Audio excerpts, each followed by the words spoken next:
Hello, everyone, and welcome to Father's Day, and welcome to Sunday. For all the daddies, all the wannabe daddies, and all the daddies of humans and fur babies, and uh, just a daddy, it's all good. Happy Father's Day. Hope you all are having a wonderful day. I know we are here. This morning we spent a little extra time with the fur babies and gave them all sorts of love, which I'm not really sure they appreciated because they were like, "It's late. It's time to get up. Treat time. Let's go." But we had a lovely time, so I guess that's what's most important. All right, so here we are. Last week, obviously, we had the bus ride. Jason learned a little bit more about his bank stamp, and they have now arrived at their destination. Okay, Chapter 5, Talk. The bus had felt spacious, and I'd slept for part of the trip. The bus had felt spacious, and I'd slept for part of the trip, but even so, it was nice to stand on solid ground again. The night air was cool but comfortable, and the deluxe invitation of the setting made the evening feel young and full of possibility. I thought we'd be swarmed by bellboys and someone directing us to go inside, but instead we were greeted by a fairy boy about as tall as my hand. He looked like someone had tried to draw the picture of a love child of Peter Pan and Tom Daly. Only they couldn't draw very well, and instead it just cobbled the little guy together from pieces of clip art. His little wings buzzed as he flew up in front of us and waved to get our attention. "Greetings, everyone," he said in a deeper voice than I would have expected from such a tiny guy. Even if he didn't look cute, at least he sounded that way. "My name is Tock, as in TikTok, and I will be your personal concierge for your stay here at the palace." He swept into a deep bow. "The first thing we need to do is validate your identification and get your team checked in. Once that is accomplished, we will unload anything you brought with you and deliver it to your suite. Now, who would like to be first?" "You can start here," Sandy directed. "I'm the support leader for House Louisville, and I believe our reservations should be in order." Stock started to fly over and then paused. "Did you say you are House Louisville, as in you are the team from the houses?" "Yes, indeed," Sandy nodded. "Our participation was sudden and unexpected, so we went with the team name of House Louisville. Is there a problem?" "Oh no," quickly exclaimed. "It's just that I didn't expect to be partnered with such an infamous team. Please hold one moment while I see if you are to be reassigned." He froze in midair, and we all looked at each other in surprise. "Of course. He's a shop friend," my analytical side noted. "That makes perfect sense, as they probably wouldn't have real pixies flying around out here greeting people." "You're right," I agreed, "and that would explain why he looks like a badly drawn cartoon." Talk unfroze and gave us another deep bow. "I apologize for the slight delay. I communicated with Central Command, and they indicated that I am to continue as your concierge. Apparently, this is my lucky day." Wait, was he being sarcastic? Had he just thrown shade? His expressions weren't great, as all his moves were jerky, so it was hard to tell. It was sort of like watching a Netflix show with a bad internet connection. "Might I inquire as to why we are infamous?" Sandy asked as she extended her wrist. Talk tapped her bank stamp as he replied. "You're the first team from the houses to compete in several cycles. As you no doubt know, the houses are terrible fighters, and their use of magic is positively ancient. Central Command was shocked to get your entry, and there has been a vigorous betting pool on whether you would even show up or not." He froze again as he processed the information he'd received from Sandy. "Well, at least we won't be overestimated," John joked. "I don't think there's any fear of that," Sandy agreed. Talk still hadn't unfrozen, so we just stood there for a minute, waiting for him to rejoin us. "Thank you for your patience," Talk said, as his wings buzzed into motion. "Your reservations have been confirmed. Now I just need to register each of you and verify your support staff and your team members." Of course, Sandy said politely, stepping to the side. Just out of curiosity, did you win any money from our arrival? No, I'm afraid not, Tock said sadly. I'm just a Class E apparition, and I barely have enough power to sustain my own existence. I certainly don't have enough resources to engage in frivolous wagers. John stepped forward and extended his wrist. Tock touched his stamp and froze again. This time it was at least 3 minutes before he returned to us. I wasn't in any hurry, and Annabeth and Tyler seemed fine, but Sandy was starting to fidget. I'm sure she felt responsible for our team and was anxious to make sure everything was all right. Thank you, John, Tock bowed. You and Sandy are registered as team support personnel. Once again, I apologize for the delay. We have a full palace at the moment, and there are no spare resources to assist with later check-ins. Without prompting, Annabeth stepped forward to go next. I'm sorry you got stuck with us, she said sympathetically. I'm sure you didn't expect to be attached to a team like ours. Oh, my dear mage, please don't misunderstand me. Tock apologized quickly. I'm excited to be working with your team. I know you don't have any hope of success in this tournament, but I'm thrilled to be with a team that has some level of notoriety. He paused with a sad look. It's just that I was feeling bad that you had to work with me. You see, they only use Class E apparitions after they've exhausted all their other support staff. This is your first time at the tournament, and you should have someone grander and more majestic. I truly want this event to be wonderful for you and for you to have the best time. Then you might go back and tell the others there is nothing to fear, and they might venture out into the sunlight as well. I know this all can seem overwhelming, but it is going to be okay. I promise.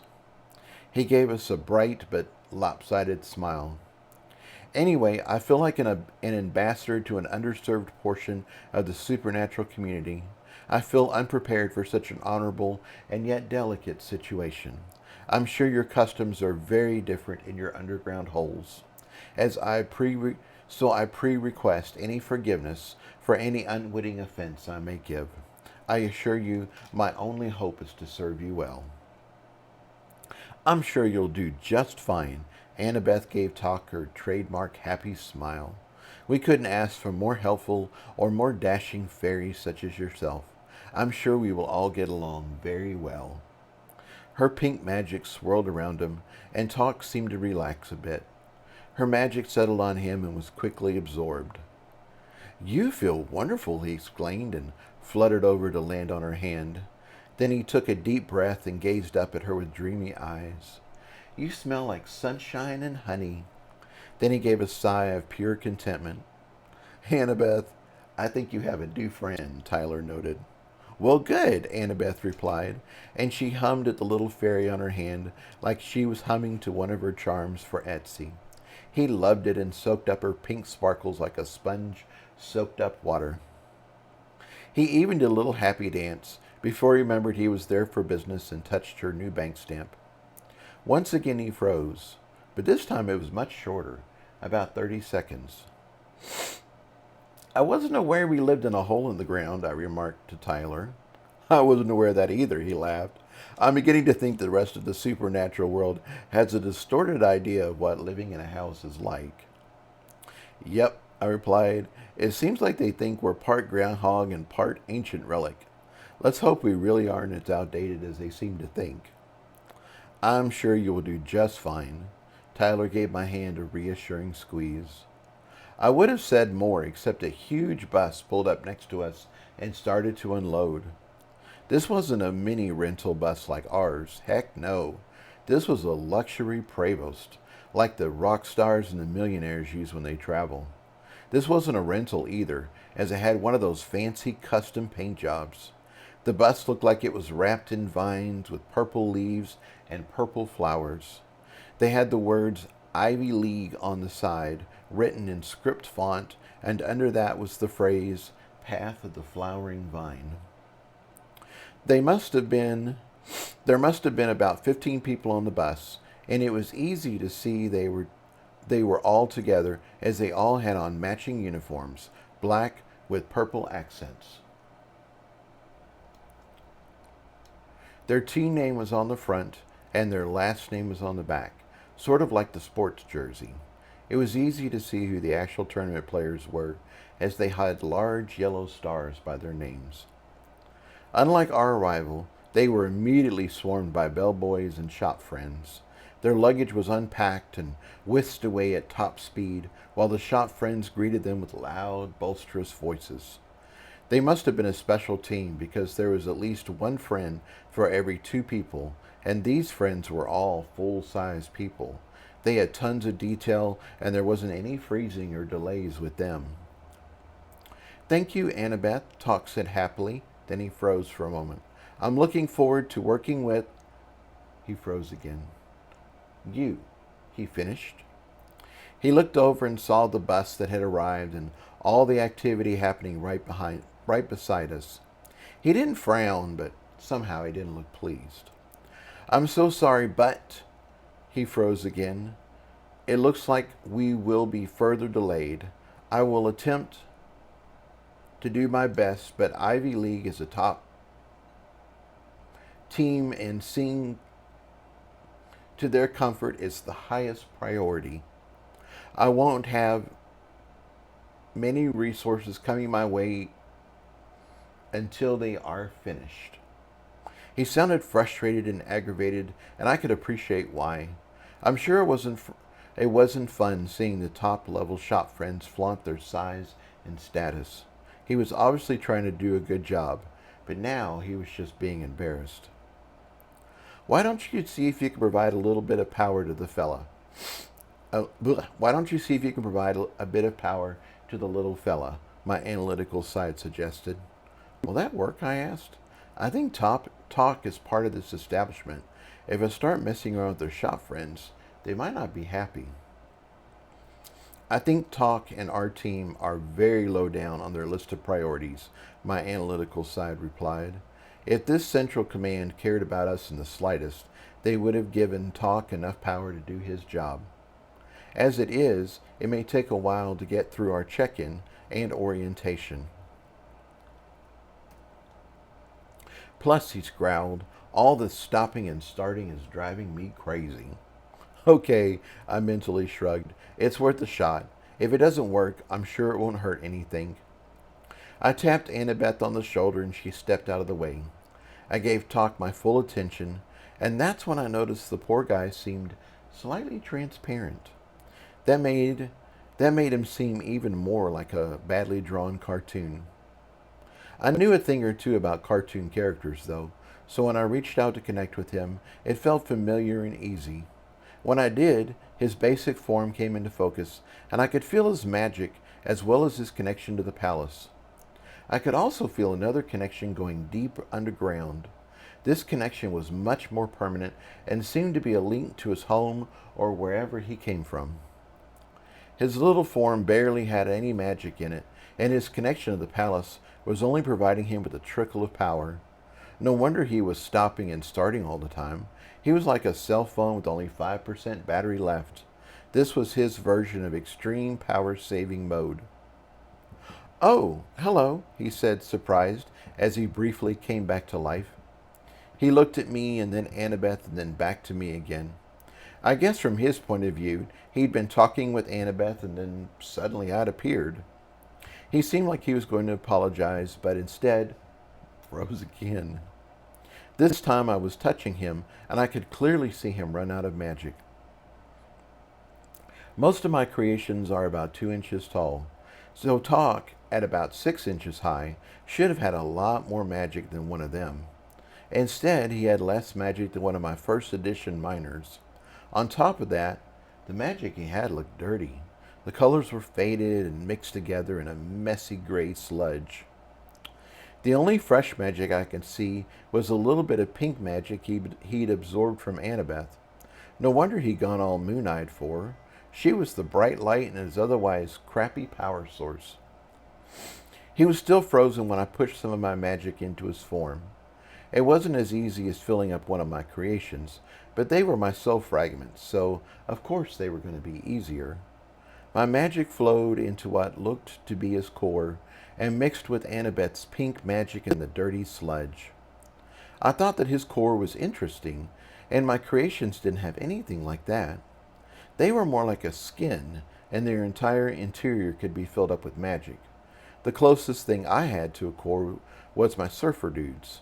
They were made up of individual cubes like sand, so in a way, each cube was its own core. Tock's core wasn't as powerful, but it did have one big advantage. It seemed like it could take any color or saturation of magic and work with it. It sucked up what was offered, spun it around, and pushed it out to the rest of his construct. For the first time, Tock really came alive. His surface filled in and he became completely opaque. He woke up, and when he looked around, his movement seemed smoother. Even the colors of his clothes and skin seemed more vibrant. Wow, he exclaimed. Wow, wow, wow. He looked down at himself in wonder. What happened? I feel like a fresh young lamb in springtime. I could prance and sing and play the day away. Wow. He patted himself down like he couldn't believe his body was real. I filled him up with about as much magic as I would a granny godmother, and I'd planned on stopping, but he seemed so amazed and happy, I decided to keep going. Tock looked around in wonder like he hadn't seen the world before. Then he did a little happy dance on my hand. It was cute, and we all smiled as he shimmied and shook his money maker in pure joy. Then he realized where all his new magic was coming from, and suddenly he looked alarmed. "Oh, young mage, you must stop," he cried. I quickly cut the flow of magic to a trickle. Was I hurting him somehow? "Are you all right?" I asked anxiously. "Me? Oh, I'm fine," he replied. "I'm better than fine. I'm great. But it's you I'm worried about. You can't just give away magic like this." He peered at me intently. "Your team is going to be competing in the tournament tomorrow. You need to be conserving your magic as much as possible. You're going to need every scrap of magic you can find to just survive the first round, much less make a good showing." He gave my thumb a little pat-pat, like I was a dense child. "I'm supposed to be taking care of you, not the other way around. I admit I wasn't at my best, but there wasn't any need for you to beggar yourself just to get me back into shape.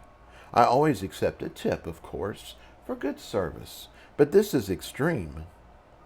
It sounded like our little fairy was enjoying the magic he'd gotten, but he was proud too. He wasn't going to accept anyone feeling sorry for him. He seemed to want to do a good job for us, and any magic he received he wanted to earn. I could work with that. "I'm just taking care of our team," I said simply. "The palace appears to be overloaded at the moment and can't give you the power you require to do your job. We need you at your best so you can help us navigate this tournament. This is our first time after all, and I'm sure you know lots of information that will be helpful to us." Tock fluttered his fairy wings and gazed down thoughtfully. He seemed conflicted, which made sense. On one hand, he had fresh magic and seemed to be feeling much better than before. On the other hand, he didn't feel like he'd earned it. The truth of the matter was that I did feel for him.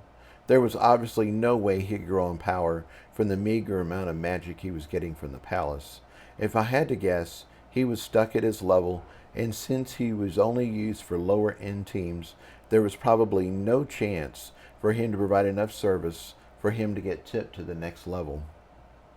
Without something drastic happening for Tock, he was stuck where he was at. Maybe I was reading too much into this, but I felt empathy for him and a little anger at the system that had kept him here. I hated being stuck. I always wanted to feel like there was some way out, some way to improve myself. That's why I loved how versatile my magic was. It wasn't the most powerful or the flashiest, but if I had time, I could use it to figure my way out of any situation. Just consider this a down payment on the services you will provide us. In exchange, I would appreciate if you look out for our team and provide us with any information you feel we should know in order to win. After all, we're so new to this, we might not even know what to ask you." He still looked conflicted for a moment, but then he bowed deeply. His movements were much smoother now. "I will be more than happy to do as you ask. I will do everything I can to make Sure, you are as knowledgeable as possible. He bowed again, but this time he looked hesitant. I know there is a saying that knowledge is power. However, I feel I have to point out that there's only so much I can do. He danced from foot to foot and looked to Annabeth for support. She gave him an encouraging smile. From the notes I have on your team, it seems like you are only starting out with 2 contestants, and both of these contestants are first-year mages. I want to do the very best for you, and I will do everything in my power to give you an edge in the quest. But there is a limit to just how much help I can provide. I'm afraid I won't be anywhere near enough support for your team to win. He hurried on quickly, like he was afraid I'd get mad at him or something. I can tell you right now that the top teams get more information and more resources. Sometimes they get a heads up on what the quests will be so they can prepare. Sometimes they get an even bigger boost, like maps of the quests and clues about the challenges. It isn't fair, but they pay a lot more for their top tier service like that too. I'll be listening for any rumors I think will be helpful, but I'm just not going to have access to the knowledge that the top tier teams get. That is quite all right, I said. I'm sure you'll do your best, and we'll appreciate any help you can provide. Don't worry about us doing well in the quests. I think you'll discover that we have more ability than you think. It is as you say, Tock replied tactfully. It wasn't exactly a ringing endorsement, but at least it was a bit better than thinking we'd come out of a hole in the ground. Are you ready for me to check you in? He asked. I nodded, and he touched my bank stamp. This time, he didn't freeze at all. Instead, I saw his connection with the palace light up briefly and then go quiet again. Apparently, just sending the data was fast and easy. Welcome to the palace, Jason, Tock buzzed happily, although he stayed on my hand. From what I see, you and Annabeth are the only 2 contestants for your team. Is that correct? Yes, I replied, although I was getting distracted. As soon as Tock had touched my bank stamp, my mark of the deep earth had woken up. Magic? Stone? It asked. Tock was going to say something else, but Team Ivy League finished disembarking their bus and they started walking past us, heading inside. Everyone seemed to be talking loudly and it made for quite a racket. They did look sharp, though, with their matching uniforms, and all the team members seemed fit and powerful. This included the women. 2 of them had yellow stars on their outfits. One of them in particular had a lot of powerful muscles, although she still managed to look graceful and feminine. The other one scowled at us and looked bitchy. It didn't look like she was having a good day at all. If they are a top team, why are they just getting here now? I asked. That wasn't an essential question, but the thought just popped out. They had a last-minute substitution for one of their team members, Tock reported. I'm sure that caused some of the delay. There are also rumors that there are more problems than just that. There's also been a betting pool on them if they would show up or not. Unlike your team, however, most of the money was on their arrival. As they passed, Tock stared enviously at the full-size Chop friends. They were completely focused on Team Ivy League, though, and ignored everyone else. I couldn't blame them as they had a job to do. Still, a glance of support or a slight nod would have been nice. Magic? Stone? My mark of the deep earth spoke up again. This time it sounded louder and more excited. Tock was still on my hand, and I was still sending him a trickle of magic. I could feel the deep earth questing toward Tock's link to the underground. Stop that, I told it. You don't know what you're getting into. Some things are private, and I'm sure Tock won't appreciate you messing with him. The deep earth ignored me and continued reaching for Tock. It sent me a brief mental thought that nothing in the earth was private. That whole concept just didn't exist. Things like heat, pressure, and connection, along with a whole bunch of other concepts, flashed before me. I got the sense that connection and influence were some of the primary concepts in the underground world. Everyone wanted to be as connected as possible and influence as much as it could. Nothing not connecting seemed totally foreign to it. Plus, it had a mandate to seek out parts of the earth with magic. My Mark was curious and excited to connect with the new magical stone, and I already knew it was going to ignore me just like Bermuda did when he wanted something. Are you, by any chance, based in stone somehow? I asked Tock quickly.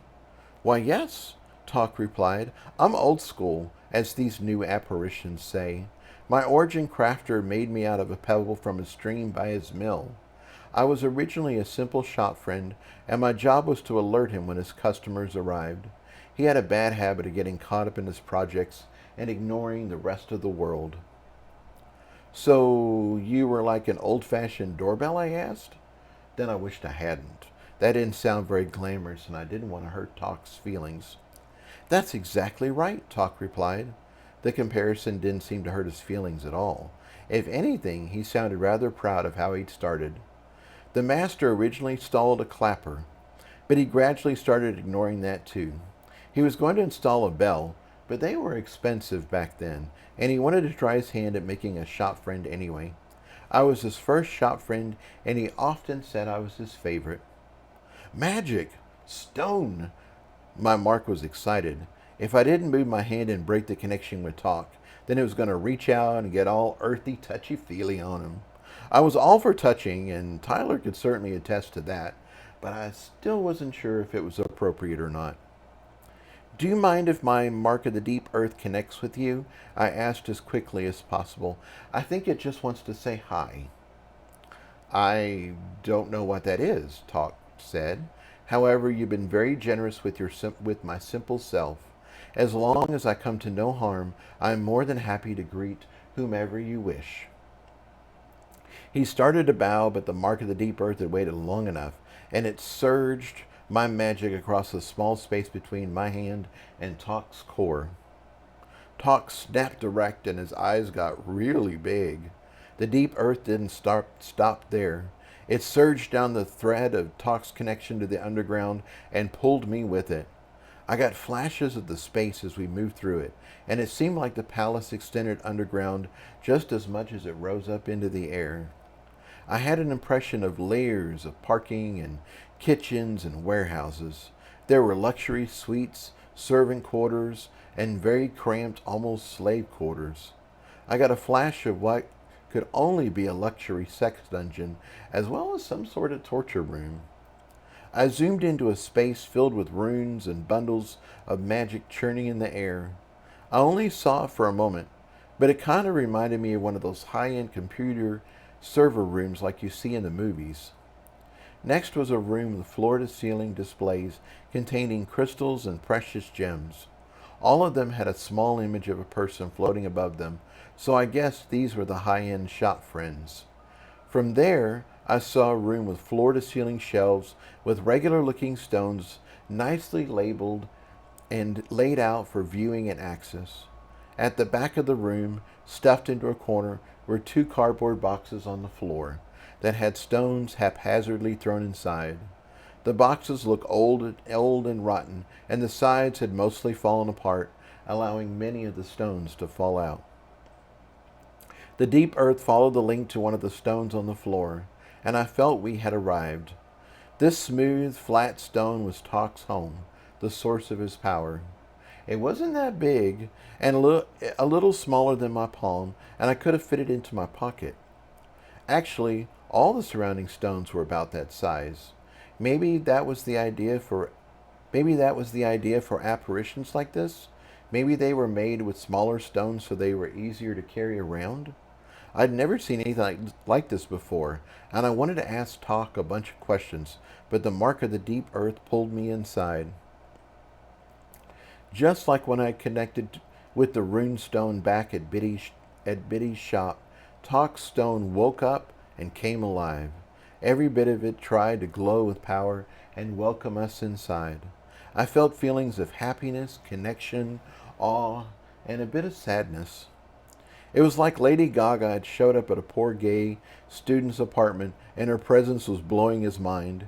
He probably wished he'd cleaned up, put on a fresh shirt, combed his hair, and maybe had some of her music playing. In this case, the stone and its magic were tumbling over themselves to let us know that we were welcome and just how happy it was that we were here. It also felt terribly embarrassed at how little power it had and how weak it felt. The magic it had was just as dirty, if not more so, as Tock's core. More than that, it had a thick layer of crusty dead magic all over it. Penny, Eggy, and the Mark of the Lagerel joined us. They all seemed furious. "Who is responsible for your upkeep?" Penny demanded. An image of Tock joined us, and he stammered out a reply. I don't know." He gestured at the space around him, which was dim, dingy, and clearly hadn't had any sort of attention in a long time. "My original master took care of me, and I was with him for many years. I got an image of a gruff-looking man that looked sort of Middle Eastern. I also got an image of Tock. Apparently he had been in the form of a bell with wings. He traded me to a shepherd, and my new master was kind also. This guy looked Middle Eastern as well, and now Tock was in the shape of a small dog. Those were my favorite years, as my new master would sing and talk to me. After all, it was just us under the stars, and there wasn't anything else to do. He had some skill with magic, so he improved on my original design, and I still use most of his additions today. Eventually he outgrew the life of a shepherd and wanted to make his own charms, so I was traded again and again for a long time. Tock flashed through his forms, and he had certainly had a varied range of bastards. He'd been a bird who kept a lookout for a thief and a compass for a sailor. He'd had multiple jobs selling items for shops, and had even done a stint as a necklace in a brothel.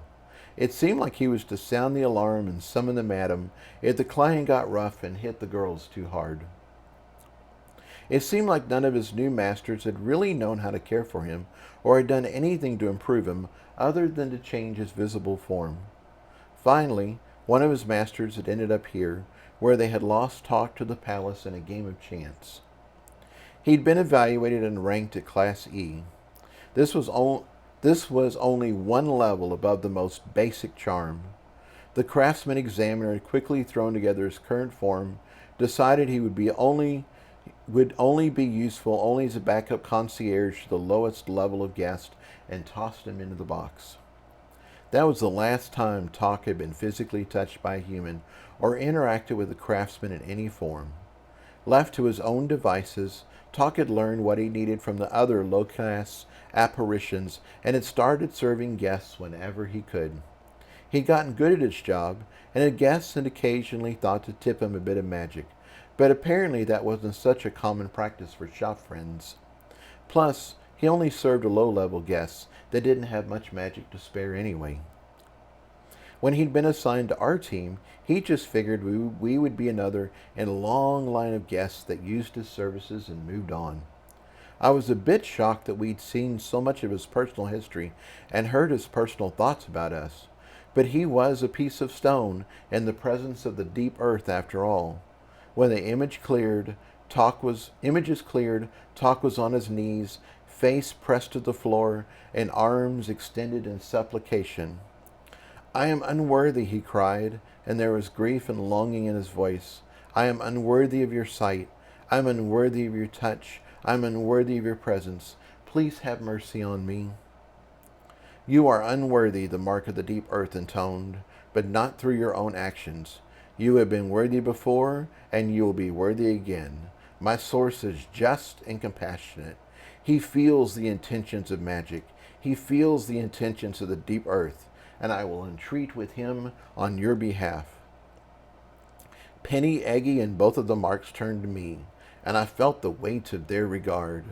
They were angry at the neglect shown to this apparition, and I could understand why. Eggy especially knew what it was like to be handed down from master to master with no concern for his well-being.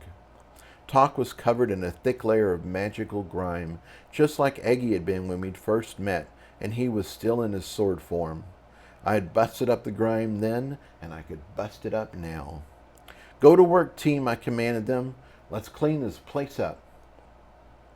That's all they needed to hear as they sprang into action. Penny and Eggy took care of the magical crap on the outside. Penny used her spear and my magic to blast it off like she was pressure washing a house. Eggy took out his sword and went after the bits that were so old they'd calcified on, like tartar on teeth. The mark of the deep earth took care of the stone and made it more stone-like.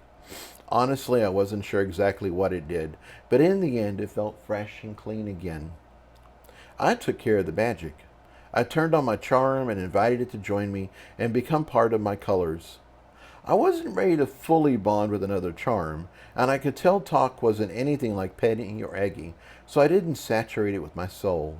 Instead, I gave it just enough invitation to wake it up, and then mixed it with some of my own fresh magic. That seemed to do the trick, and soon Tock's magic was feeling vibrant and alive. The mark of the Lagarelle didn't do anything until we were all done. Then, once Tock was feeling brand new and fully alive, it coated the outside of the stone in a thick, nutty layer, like a shell. We were done, and Tock was now 100 times better than he had been, but something still seemed missing. "Arise," the mark of the deep earth commanded, and Tock sprang to his feet. His eyes were wide with wonder, and his mouth opened like he was going to say something, but nothing came out. I think he was too overwhelmed to say anything. "Now receive your blessing." They all turned to look at me. "I can bless things?" I asked, while my brain tried to catch up. That sounded crazy. The Pope blessed stuff. I think witches and druids bless things, but I was no Pope or druid. "You are a god," the mark of the Lagarelle spoke up first. "Of course you can confer a blessing. Humans and other supernaturals can bless also, but they only do it in the name of a god. You are the source of blessings, and in this case, we have all agreed it is appropriate." "Oh, wow, I could bless things. Cool." "What exactly does a blessing do?" I asked. I liked Tock, but we'd just met, and I was pretty sure I couldn't take him with me. I didn't want to do anything drastic by accident and then have to leave him behind.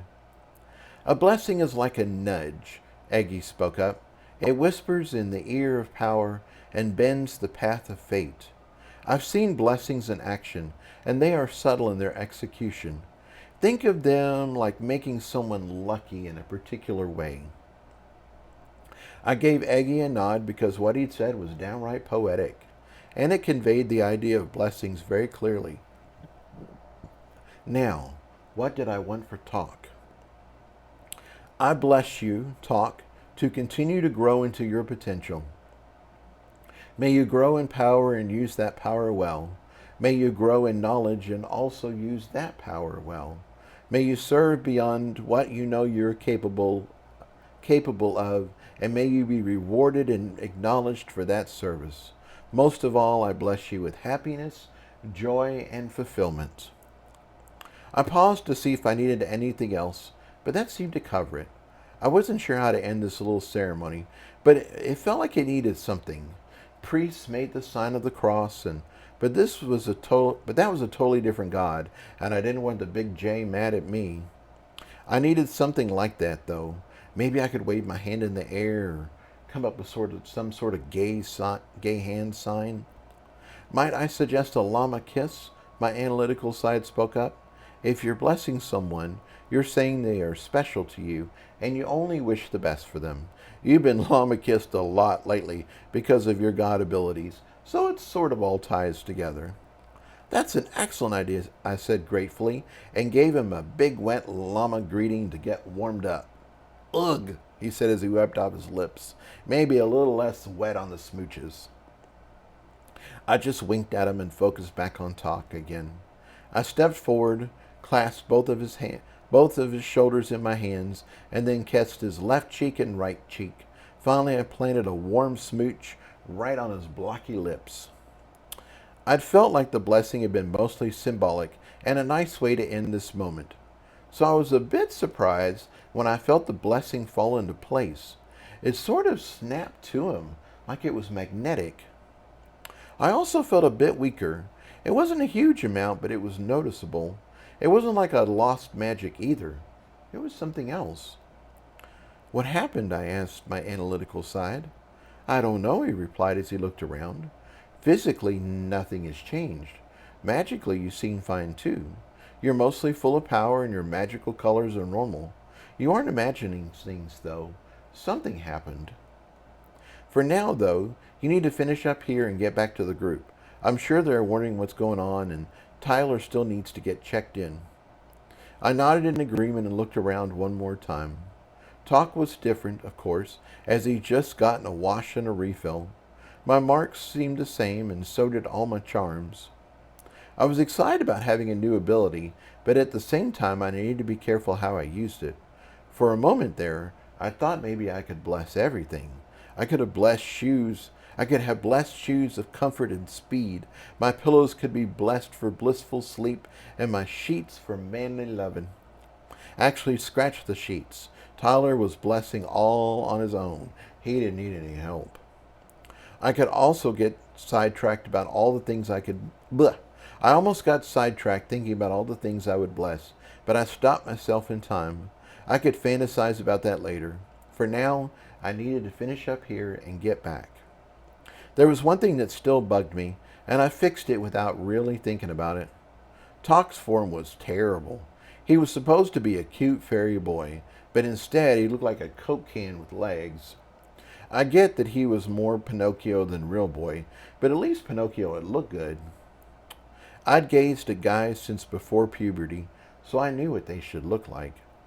Plus, I'd already had a lot of experience making my own creations and making sure they had lots of detail. So reforming Tock in his place of power felt easy and effortless. I started with his waist, pulling it in until it was proportional with his shoulders. When I did that, it highlighted the fact that his legs were too long and his arms were too short. If I ever met the craftsman at the palace who'd done this to Tock, I was going to punch him in the face. It was like Yoda said, do or do not. There is no try. Regardless, it only took a minute to fix his proportions. I added in some muscles, but not too much. He was supposed to be a fairy, not He-Man. I made sure his butt looked good, though. All fairies should have great butts. His whole head was blocky as hell, so I just started sculpting and threw together something that looked cute and fairy-like. When I was done, I'd realized I'd made him look like Timothée Chalamet trying out for the role of Peter Pan. Timothy is cute, so I could work with that. I refined his outfit a bit more, making it more of a cascading leaf kind of look. His wings already looked like they were made from a dragonfly, or looked like they were from a dragonfly, so I just enhanced them and gave them a lot more detail. It felt easy as I'd just done this with my bank stamp. Actually, the whole thing felt easy, and I put him together in less than a minute. There were a lot more details I could add, but I could work on that later. At least now, he was a lot better than he had been. Are we all done here? I asked, and received agreement from all around. Well, except for Tock, who was still staring at himself in disbelief. Tock, are you ready? I asked, and waved to get his attention. Is this real? He asked. I assure you, it's real, I replied. We're going to have a wonderful tournament together, and our team will be so much better because you're helping us. Now, are you ready to go back? I thought Tock was going to throw himself on the ground and do another round of extreme bowing, but he pulled himself together and nodded. I gathered up my crew, and we shot back up the link to the surface. I looked around and realized I must have been gone longer than I thought. The Ivy League bus had laughed, and John and Tyler were cracking jokes, and Sandy was standing with Annabeth looking anxious. Good, you're back, Sandy exclaimed. Then Tock popped into view. Oh, wow, what happened to you? I can scarcely believe my good fortune, Tock replied to Sandy, but bowed deeply to me. I have been touched by magic divine. I have heard of miracles happening to others, but I never conceived it could happen to me. You look good, John rumbled, and the others quickly agreed. Thank you, Tock bowed multiple times to everyone. Thank you, thank you, thank you. I am overwhelmed, I'm grateful, I'm alive in a way I've never been before. The enormity of my transformation is beyond my comprehension. I am verklempt. Tock was so overwhelmed with emotion that he was speaking differently. I got questioning looks from everybody, as I'm sure they were wondering what had happened. This was too public of a place to talk about it, though, so instead they made a fuss of Tock and made him feel even better about what had happened. Finally, Tock centered himself and gave us all a final bow. This humble one has taken up enough of your valuable time. Let us continue with your team check-in. I believe I still have one more person to process. Tyler raised his hand and stepped forward. Tock tapped his bank stamp, and this time he didn't freeze at all. I was watching closely, but there wasn't even the tiniest of stutters. Wonderful! Thank you for visiting the palace. I hope your time with us will be filled with the best of adventures. Once again, my name is Tock, and I will be your concierge. If you need anything at all, please ask. Now, first things first, let's take care of your luggage. He snapped his new, perfectly formed fingers, and a bellboy arrived and loaded our luggage into a cart. We hadn't brought much, and it was quickly whisked away. Sandy settled up with our driver and gave him a tip that seemed to make him quite happy. After that, it was our turn to walk the red carpet into the palace. And that ends Chapter 5, Tock. All right. I hope you guys have a wonderful rest of your day and a wonderful week, and I will see you next week. All right. Thank you.